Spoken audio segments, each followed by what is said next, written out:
മിശിഹായിൽ പ്രിയ സഹോദരീ സഹോദരന്മാരെ, സിറമലബാർ സഭയുടെ ആരാധനക്രമ കാലഘട്ടത്തിൽ നാം ഇന്നു മുതൽ ദനഹ കാലത്തേക്ക് പ്രവേശിക്കുകയാണ്.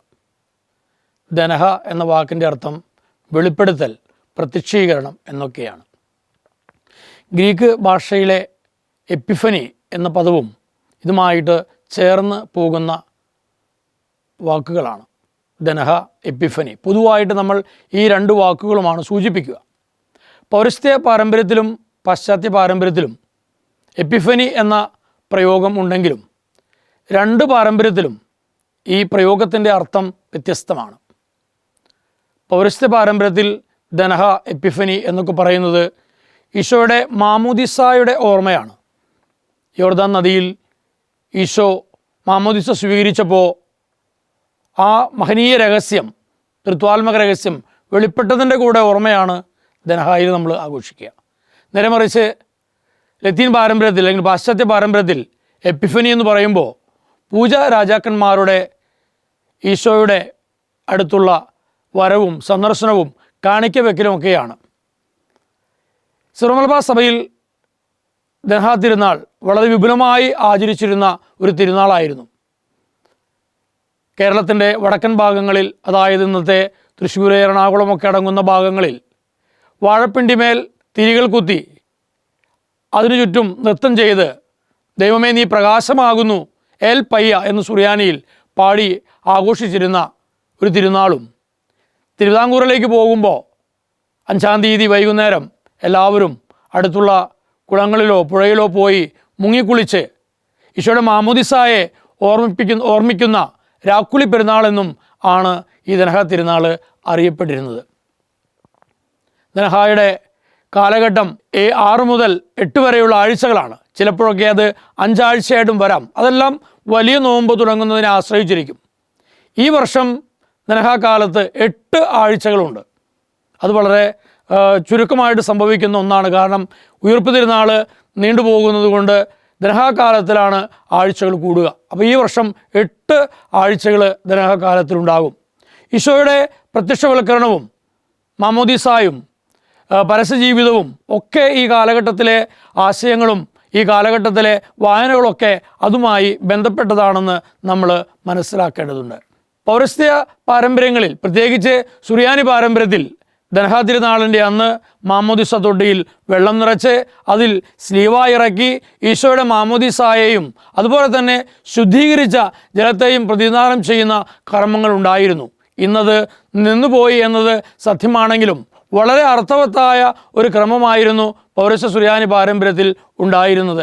ആ ജലമാണ് പിന്നീട് കുരിശ് വരയ്ക്കാനും തെളിക്കാനും ഒക്കെയായിട്ട് ഉപയോഗിച്ചിരുന്നത്.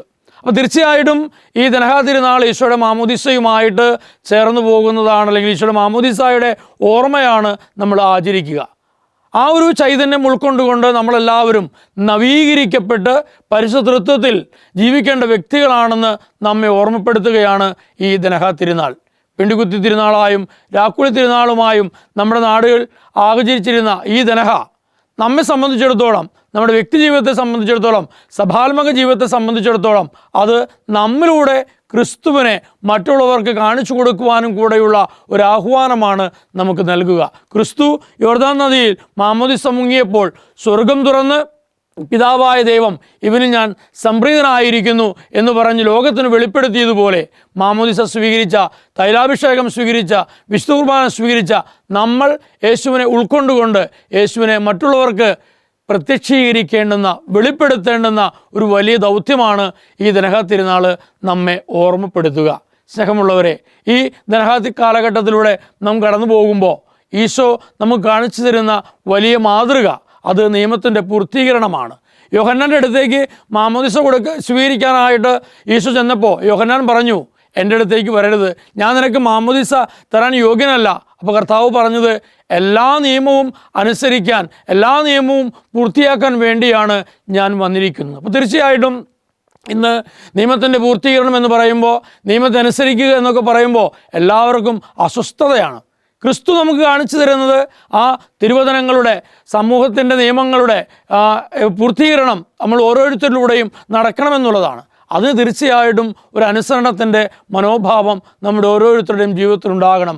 ദൈവത്തെ അനുസരിക്കുന്ന, സഭയെ അനുസരിക്കുന്ന ആ ഒരു കാഴ്ചപ്പാട് നമുക്കുണ്ടാകുമ്പോഴാണ് നമ്മുടെ ജീവിതത്തിലൂടെയും നമുക്ക് ഈശോയെ പ്രത്യക്ഷീകരിക്കാനായിട്ട്, മറ്റുള്ളവർക്ക് കാണിച്ചു കൊടുക്കാനായിട്ട് സാധിക്കുകയുള്ളൂ എന്നുകൂടെ നമ്മൾ മനസ്സിലാക്കേണ്ടതുണ്ട്.